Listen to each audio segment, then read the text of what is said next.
میں نے اپنے والد ماجد قدس اللہ تعالیٰ سرہ سے سنا، اللہ تعالیٰ ان کے درجات بلند فرمائے، کہ حضرت شیخ الہند رحمۃ اللہ علیہ کے بارے میں،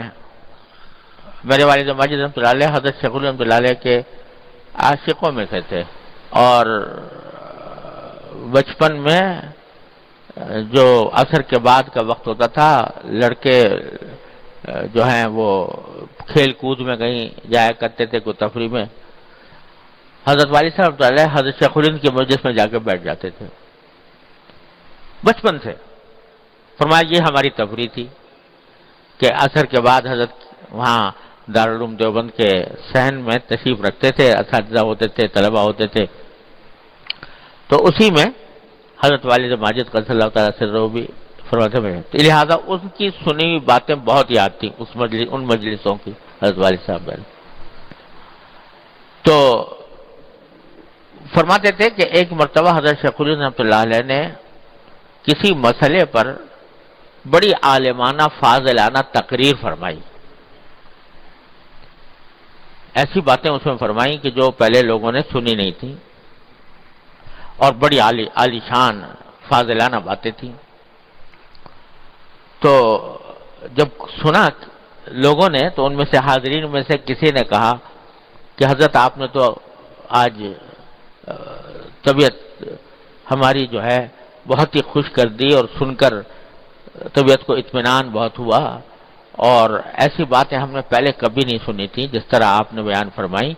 اس سے سارے اشکالات دور ہو گئے، سارے شبہات ختم ہو گئے، بڑی جامع اور مدلل تقریر فرمائی۔ تو حضرت نے فرمایا الحمدللہ، اور پھر ایک بات فرمائی کہ دیکھو یہ روشن دان دیکھ رہے ہو، یہ روشن دان، اس میں سے روشنی آ رہی ہے؟ ہاں جی آ رہی ہے۔ کہا کہ یہ روشنی جو آ رہی ہے یہ کیا اس روشن دان کا کمال ہے جس نے روشنی پیدا کی ہے؟ اس روشن دان کا کمال ہے کہ اس نے روشنی پیدا کر کے ہمیں دے دی ہے، یا کہیں اور سے آ رہی ہے؟ کہیں اس روشنی کا منبع کچھ اور ہے؟ روشنی کا منبع تو سورج ہے، سورج سے روشنی آ رہی ہے، یہ ایک بے جان روشن دان تھا، اس کو یہاں پر لگا دیا، اس کی وجہ سے روشنی یہاں تک پہنچ گئی۔ تو فرمایا جو کچھ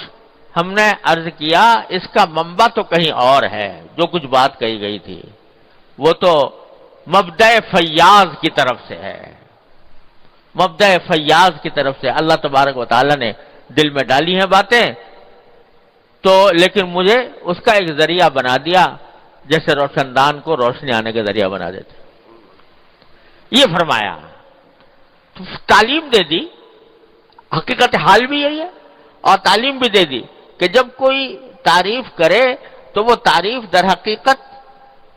جو بھی تعریف ہوتی ہے اس دنیا میں، حقیقت میں تو وہ اللہ جل جلالہ کی تعریف ہے کہ اس نے یہ توفیق دیا۔ یہی معنی ہے الحمدللہ رب العالمین کے، جس سے